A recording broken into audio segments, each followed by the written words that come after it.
हमारे एक साथी ने प्रश्न किया था कि कॉन्स्टिट्यूशनल रेमेडी कैसे निकाली जाए। स्वाभाविक है कि वॉर्ट का जब मैंने डिस्कस किया तो वहाँ पर भी मैंने कहा कि कॉन्स्टिट्यूशनल रेमेडी देनी होगी। जब सोरासिस का डिस्कशन किया तो वहाँ पर भी मैंने कहा कॉन्स्टिट्यूशनल रेमेडी देनी होगी। अब जब हम विटिलिगो के बारे में डिस्कस कर रहे हैं तो यहाँ पर भी मैं कह रहा हूँ कि कॉन्स्टिट्यूशनल रेमेडी देनी होगी। रिंगवर्म की बात की थी तो वहाँ पर भी मैंने कहा था कि क्रॉनिक केसेस रहें तो वहाँ कॉन्स्टिट्यूशनल रेमेडी देनी होगी। तो हर जगह पर ये कॉन्स्टिट्यूशनल रेमेडी ही देनी है। पर सवाल तो ये बहुत ही जायज़ सवाल है कि कॉन्स्टिट्यूशनल रेमेडी तक आखिर हम पहुँचेंगे कैसे। जैसा कि हमारे साथी ने प्रश्न किया था कि कॉन्स्टिट्यूशनल रेमेडी कैसे निकाली जाए, कैसे हमको पता लगेगा कि कॉन्स्टिट्यूशनल रेमेडी कौन सी है किस व्यक्ति की। डॉक्टर पवन सर ने बहुत ही अच्छे तरीके से इस टॉपिक पर रोशनी डाली है, उसको समझाया भी है। लेकिन मैं दोबारा इसके बारे में संक्षेप में कुछ बताना चाहता हूँ। जब हम कॉन्स्टिट्यूशनल रेमेडी की बात करते हैं तो सबसे पहले हमको इन शब्दों का अर्थ समझना चाहिए कि कॉन्स्टिट्यूशन क्या होता है और रेमेडी क्या होता है। तो कॉन्स्टिट्यूशन का मतलब क्या होता है? कॉन्स्टिट्यूशन को अगर आप डिफाइन करो तो वो होता है innate characteristics plus acquired characteristics. Innate characteristics क्या होते हैं? इन्नेट कैरेक्टरिस्टिक्स वो होते हैं जो हमको हमारे पेरेंट्स से मिलते हैं, जो हमको हमारे जन्म के साथ हमारे साथ होते हैं। जैसे कि हमारी आँखें, हमारी आँखों का रंग, हमारे स्किन का कलर, हमारे बालों का रंग, हमारा जो शारीरिक ढांचा होगा, ये सब कुछ हमको इन्नेट मिलती है। इसमें हमारा कोई योगदान नहीं होता है, ये हमको हमारे पेरेंट्स से मिलता है। तो इन सबको हम कहते हैं इन्नेट कैरेक्टरिस्टिक। ये सब आपको पैदाइशी मिलते हैं। और दूसरे वो गुण होते हैं जो आप एक्वायर करते हैं, जो आप सीखते हैं। जब आप पैदा हो जाते हैं उसके बाद आपके सर्कमस्टेंसेस, आपके आसपास का जो माहौल होगा, उन माहौलों में आप समझते हैं, आप सीखते हैं, आप लर्न करते हैं। आप लर्न करते हैं और अनलर्न भी करते हैं। बहुत सारी चीज़ें आप सीखते हैं, बहुत सारी चीज़ें आप छोड़ देते हैं अपने अनुभवों के आधार पर। तो आप अपने अनुभवों से कुछ न कुछ सीखते हैं। पूरा जो आपका जीवन होगा ये कहीं ना कहीं एक एक्सपीरियंसेस का कारवां होता है। तो कॉन्स्टिट्यूशन क्या होता है? जो इन्नेट कैरेक्टरिस्टिक्स हैं प्लस जो आपके अनुभव हैं। अब ये इन्नेट कैरेक्टरिस्टिक्स क्या होते हैं? इन्नेट कैरेक्टरिस्टिक्स वो होते हैं जो आपकी फिजिकल बिल्डअप को दिखाते हैं, जो आपकी फिजिकल कॉन्स्टिट्यूशन से रिलेटेड है। फिजिकल कॉन्स्टिट्यूशन यानी आपका शारीरिक रचना, आपकी शारीरिक बनावट। और जो एक्वायर्ड यानी जो आपका अनुभव है, जो आपका एडाप्टेशन है, वो किस में आ जाता है? वो आ जाता है आपके साइकोलॉजिकल में। तो बेसिकली कॉन्स्टिट्यूशन का मतलब होता है कि किसी व्यक्ति की शारीरिक बनावट, उसकी शारीरिक रचना और उसके मनोवैज्ञानिक विशेषताओं का एकत्रीकरण। सरल शब्दों में कॉन्स्टिट्यूशन का मतलब हो गया किसी व्यक्ति की शारीरिक बनावट कैसी है और उसकी मनस्थिति कैसी है और उसका मन कैसा है, उसका माइंड कैसा है। मतलब उसकी फिजिकल बॉडी कैसी है और उसका साइकोलॉजिकल मेकअप कैसा है। माइंड और बॉडी ये दोनों किसी ख़ास सर्कमस्टेंस में कैसे एडजस्ट करते हैं, कैसे वो अपने आप को अडाप्ट करते हैं, ये सब कॉन्स्टिट्यूशन बनाता है। लेकिन हमें तो रेमेडी चाहिए, वो भी कॉन्स्टिट्यूशन वाली। तो इस कॉन्स्टिट्यूशनल रेमेडी तक कैसे पहुँचेंगे? तो हमें कॉन्स्टिट्यूशन के बारे में तो पता लग गया कि कॉन्स्टिट्यूशन का मतलब होगा कि बॉडी प्लस माइंड, बॉडी और माइंड दोनों मिलाकर कॉन्स्टिट्यूशन बनते हैं। रेमेडी क्या होती है? तो रेमेडी ये होता है कि जब किसी प्रॉब्लम का कोई सॉल्यूशन होता है तो उसको हम रेमेडी कहते हैं। इसके बारे में मैं आगे भी बात करूँगा। तो अब जब तक वो व्यक्ति अपने सर्कमस्टेंस में नॉर्मली अडैप्ट कर लेता है तब तक उसको डिजीज़ नहीं होता है। और जब वो उन घटनाक्रमों को या उन सर्कमस्टेंसेस में होने वाली जो भी घटनाएं हैं उनसे वो प्रभावित होने लगता है, उसमें वो एडजस्ट नहीं कर पाता, अडैप्ट नहीं कर पाता, तब डिज़ीज़ शुरू होती है। और तभी जब ये अडैप्ट नहीं कर पाते हैं तभी इनके कॉन्स्टिट्यूशन में प्रॉब्लम्स आने लगती हैं। जब प्रॉब्लम्स होंगी तो उनका सॉल्यूशन भी निकालना पड़ता है। जहाँ पर कठिनाई होगी, जहाँ पर समस्याएं होंगी, उन समस्याओं का कुछ समाधान भी होगा। यहाँ मैं आपको दोबारा बताता चलूँ कि सॉल्यूशन का एक सिनोनिम है रेमेडी। समाधान, रेमेडी का मतलब होता है समाधान। किसी समस्या का जो सॉल्यूशन होगा उसको हम रेमेडी भी कहते हैं। तो जब हम कॉन्स्टिट्यूशनल रेमेडी की बात करते हैं तो इसका मतलब होता है कि कोई व्यक्ति जो बीमार है, जिसके कॉन्स्टिट्यूशन में कुछ प्रॉब्लम है, हम उनको एक मेडिसिन, हम उनको एक रेमेडी देंगे, एक सॉल्यूशन देंगे जो उनकी कॉन्स्टिट्यूशनल प्रॉब्लम्स को सॉल्व कर देगा। यानी कि उसका शारीरिक या मानसिक स्थिति में जो कुछ भी समस्याएं हैं, जो कुछ भी प्रॉब्लम्स हैं, जिन्हें हम कॉन्स्टिट्यूशनल रेमेडी के सहारे से ठीक कर सकते हैं। लेकिन बड़ा सवाल ये है कि कॉन्स्टिट्यूशनल रेमेडी तक पहुंचेंगे कैसे? तो इसका उत्तर मैं हर लेक्चर में देता हूं और यहाँ पर मैं फिर से बता देता हूं। कॉन्स्टिट्यूशन का मतलब हम लोग समझ चुके हैं। वो किसी व्यक्ति के शारीरिक बनावट और उसके मनोविज्ञान का एकीकरण है, यानी माइंड एंड बॉडी। मतलब कॉन्स्टिट्यूशन बॉडी और माइंड का एक समूह है। तो कॉन्स्टिट्यूशनल रेमेडी तक पहुंचने के लिए हमें क्या चाहिए होगा? हमें यही चाहिए, हमें कॉन्स्टिट्यूशन चाहिए। तो हमें बॉडी और माइंड दोनों को एक्सप्लोर करना पड़ेगा। हमको उसके शारीरिक बनावट को भी देखना पड़ेगा, हमको उसके शारीरिक विकारों को भी देखना पड़ेगा, और उसके उन विकारों की वजह से उसके मन मस्तिष्क पर कैसा प्रभाव पड़ रहा है, उसके माइंड में क्या चेंजेस आ रहे हैं, उनको भी हमको एक्सप्लोर करना पड़ेगा। जैसा कि 5th एफोरिज्म में, मैं कई बार ये 5th एफोरिज्म आप लोगों के साथ चर्चा कर चुका हूँ, लेकिन मैं दोबारा इसको दोहराना चाहता हूँ क्योंकि ये एक सेंटर है जहाँ से केस टेकिंग की शुरुआत होती है। तो जैसा कि 5th एफोरिज्म में डॉक्टर हनीमन लिखते हैं, aphorism 5 6th edition of organon of medicine में डॉक्टर हनीमन लिखते हैं, useful to the physician in assisting him to cure are the particulars of the most probable exciting cause of the acute disease. Acute disease में exciting cause चाहिए, as also the most significant points in the whole history of chronic disease. तो chronic disease में उसके पूरे history में जो important points होंगे, जो सिग्निफिकेंट पॉइंट्स होंगे, उनको हमको निकालना है। क्यों निकालना है? To enable him to discover fundamental cause. और ये फंडामेंटल कॉज क्या होते हैं? माइजम्स होते हैं जो फंडामेंटल कॉज होते हैं, जो बीमारी को पैदा करने की एक कह सकते हैं कि वो खाद पानी होते हैं।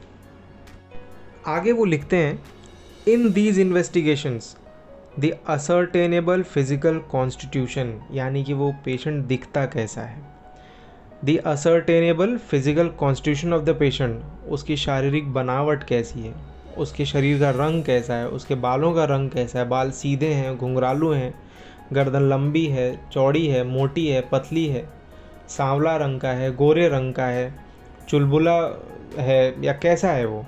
तो उसका शारीरिक बनावट हमको देखने को सबसे पहले तो देखने में आता है।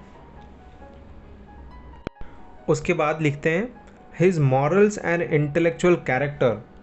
अब मॉरल का मतलब होता है आचरण करना, सही और गलत की पहचान करना, किसी के साथ व्यवहार करना। तो किस तरीके का उसका व्यवहार है, किस तरीके का उसका आचरण है, किस तरीके का वो सही और गलत के बीच में निर्णय ले पाता है, उसके अंदर की नैतिकता कैसी है, इसको हम मॉरल्स कहते हैं। ये सब हम केस में जब हम उसके सारे जीवन के घटनाक्रमों को जब पेशेंट से कहते हैं ना कि आप डिस्क्राइब करिए, तो उन घटनाक्रमों में से यही सब हम जांचते हैं कि उसका मॉरल्स कैसा है, उसका इंटेलेक्चुअल कैरेक्टर कैसा है। इंटेलेक्चुअल कैरेक्टर क्या होता है? किसी भी व्यक्ति की लॉजिकल अंडरस्टैंडिंग कैसी है, उसकी थिंकिंग एबिलिटी कैसी है। इंटेलेक्चुअल का मतलब होगा कि उस व्यक्ति की तर्कसंगत रूप से सोचने और समझने की क्षमता कैसी है, उसकी बुद्धि कैसी है। तो जब आप उस पेशेंट की जीवन के घटनाक्रमों को जब आप एनालाइज करते हैं, तब आप उसके अंदर यही देखते हैं कि ये व्यक्ति सूझबूझ वाला है या बड़ा ही बुद्धिहीन व्यक्ति है, कैसा व्यक्ति हो, ये आप उसमें जांचते हैं। फिर आप उसका ऑक्यूपेशन देखते हैं कि उसका व्यवसाय कैसा है, क्योंकि जिस तरीके का उसका व्यवसाय होगा उससे भी आपको एक अंदाज़ा लगता है कि किस तरह की बीमारियां इस व्यवसाय के लोगों को आ सकती हैं, किस तरह की चिंताएं इस व्यवसाय के लोगों को आ सकती हैं। आप उनसे उनकी जीवन शैली के बारे में पूछते हैं, उनका जो मोड ऑफ लिविंग होगा उनके बारे में आप पूछते हैं। आप उनसे उनकी आदतों के बारे में पूछते हैं, कि कुछ ऐसे हैबिट्स उनके हो सकते हैं जिनकी वजह से भी डिजीज़ आया होगा। उनके सोशल और डोमेस्टिक रिलेशंस के बारे में आप पूछते हैं। सोशल का मतलब क्या हो गया, समाज में वो कैसा आचरण करते हैं, लोगों से घुलने मिलने में वो कैसे हैं, लोगों के साथ उनका बर्ताव कैसा है, अपने अड़ोसियों के साथ, पड़ोसियों के साथ, अपने मित्रों के साथ, उनके हितैषियों के साथ, सगे संबंधियों के साथ किस तरीके से वो आचरण करते हैं, उनके साथ कैसा व्यवहार करते हैं। उनका डोमेस्टिक रिलेशंस कैसा है, डोमेस्टिक रिलेशन मतलब अपने घर परिवार में उनका आचरण कैसा है। फिर उनका सेक्सुअल फंक्शंस कैसा है, उनका एज क्या है। एज हम इसलिए पूछते हैं कि हम देखते हैं कि उनकी जो मानसिक अवस्था है क्या उनके एज से मेल खा रही है या नहीं खा रही है। उनके सेक्सुअल फंक्शंस का मतलब हो गया, अगर वो फीमेल हैं तो हम उनसे उनके मेंसेस के बारे में, उनके ल्यूकोरिया के बारे में, अगर वो मदर हैं बच्चों की तो उनके प्रेगनेंसी के बारे में, प्रेगनेंसी हिस्ट्री के बारे में, डिलीवरी हिस्ट्री के बारे में, लैक्टेशन हिस्ट्री के बारे में, ये सब कुछ हम उनसे पूछ सकते हैं। अगर वो कोई मेल है तो उसके मैस्टरबेशन के हिस्ट्री के बारे में हम उनसे इंक्वायर कर सकते हैं। इन सभी पॉइंट्स को हम कंसिडर करते हैं जब हम कोई भी क्रॉनिक केस लेते हैं तब। जैसा कि हमने एज के बारे में भी बात की थी, जहाँ पे आप एडाप्टेशन देखते हैं, कंसर्न देखते हैं और एग्जैक्ट कॉज देखते हैं। तो ये एडाप्टेशन, ये कंसर्न, ये एग्जैक्ट कॉज एक्चुअली क्या है, कॉज फिर कंसर्न का मतलब क्या होगा, जो उसका मनस्थिति होगी, जो उसका मनोविज्ञान होगा, जो उसका बुद्धि होगा, जिस भी बारे में वो चिंताएं करता होगा, वो सब कुछ कंसर्न के दायरे में आ जाते हैं। एडाप्टेशन का मतलब होगा कैसे उसने इन सब सिचुएशंस में अपने आप को एडजस्ट किया, कौन कौन से तरीके अपनाए, ये सब कुछ हमको मिलता है। तो आप देखेंगे कि हमने अगर इन एफोरिज्म्स के सहारे से क्वेश्चंस कर भी लिया तो हम ढूंढ पाते हैं, हम बॉडी और उसके माइंड दोनों को एक्सप्लोर कर पाते हैं। और तो और हम इन्हीं क्वेश्चनिंग में उनके जीवन में घटित होने वाली घटनाओं को भी हम जान जाते हैं, जिन परिस्थितियों ने उनको प्रभावित किया है, उन हालातों को भी हम समझ पाते हैं कि जिन हालातों में उनकी बीमारी आई है या जिन हालातों में उनका पालन पोषण हुआ है, वो सब कुछ हम जान जाते हैं। उनके जीवन के सारे घटनाक्रम जिन्होंने उसको प्रभावित किया है, उसके शरीर में कुछ ना कुछ लक्षण पैदा करते हैं, और ये जो भी सिम्टम्स डेवलप होते हैं वो उस व्यक्ति के शरीर में जो भी माइज़म सबसे ज़्यादा प्रभावशाली होगा, उस माइज़म के ऊपर निर्भर करता है। मसलन अगर किसी के शरीर में सोरिक माइज़म प्रेडोमिनेंट है तो उसे जो इरप्शंस आएंगे या जो भी सिम्टम्स आएंगे वो भी सोरा के ही आएंगे। हमको उस मरीज़ के पास्ट हिस्ट्री यानी पास्ट मेडिकल हिस्ट्री से, उसकी फैमिली हिस्ट्री से यानी फैमिली में जो भी मेडिकल हिस्ट्री होगा उससे, इन सब से हमको एक टेंडेंसीज़ पता चलती हैं कि किस तरीके की डायथीसीज़, किस तरीके की टेंडेंसीज़ इनके परिवार में चली आ रही हैं। मतलब जो माइज़म्स हावी होंगे उसी माइज़म से जुड़े हुए लक्षण भी देखे जाएंगे। तो अगर हम कॉन्स्टिट्यूशन की बात करते हैं तो कॉन्स्टिट्यूशन होता है इनेट कैरेक्टरिस्टिक्स प्लस एक्वायर्ड कैरेक्टरिस्टिक्स। सरल शब्दों में बॉडी और माइंड दोनों मिलाकर कॉन्स्टिट्यूशन बनते हैं। लेकिन हमें तो कॉन्स्टिट्यूशनल रेमेडी चाहिए, और जब हम कॉन्स्टिट्यूशनल रेमेडी की बात करते हैं तो हमें एक ऐसी रेमेडी चाहिए जो उस व्यक्ति के शरीर में मौजूद माइज़म्स को न्यूट्रल कर सके। जो प्रॉब्लम्स उस बॉडी और माइंड में माइज़म की वजह से आ रही हैं उनका सॉल्यूशन वो ढूंढ सके। तो कॉन्स्टिट्यूशनल रेमेडी का मतलब क्या हो गया, body plus mind plus miasms plus जो भी कॉज होगा वहाँ पे, जिस कॉज ने इस बीमारी को एक्साइट किया, यानी body plus mind plus miasms plus exciting cause. तरीका वही है जो हम दशकों से करते आ रहे हैं। केस टेकिंग करिए जिसमें हमें एक प्रोबेबल कॉज पता लगेगा, बॉडी के फिजिकल कैरेक्टरिस्टिक्स मिलेंगे, पर्टिकुलर कैरेक्टरिस्टिक्स मिलेंगे, और उनका मेंटल पैटर्न भी हमको इस केस टेकिंग से ही पता लग जाएगा। केस टेकिंग कैसे करना है वो आप सब जानते हैं, और इन्हीं सिम्टम्स के सहारे से हमें माइज़म्स भी समझ में आ जाएगा। इन सिम्टम्स को जब हम एनालाइज करेंगे तो हमको पता लगेगा कि कौन सा माइज़म इनके शरीर में प्रीडोमिनेंट है। अब जब आप रेपर्टराइज करते हैं तो आप एक ग्रुप ऑफ मेडिसिन तक पहुंचते हैं। अब जब आप एक ग्रुप ऑफ मेडिसिन में से उस मरीज़ के लिए कोई कॉन्स्टिट्यूशनल रेमेडी को चुनाव करना है, तो ये देखना है कि उन 8-10 मेडिसिन में से कौन सा मेडिसिन उस मरीज़ के फिज़िकल मेकअप से मैच करता है, कौन सी ऐसी मेडिसिन है जो उसके इमोशन से भी मैच करती है, कौन सी ऐसी मेडिसिन है जो उसके माइज़म से भी मेल खाती है।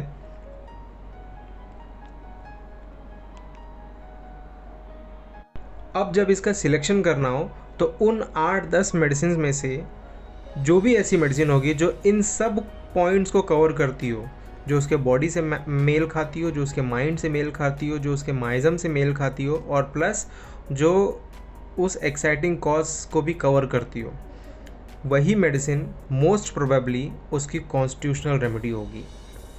तो कॉन्स्टिट्यूशनल रेमेडी चुनने की यही एक प्रक्रिया है।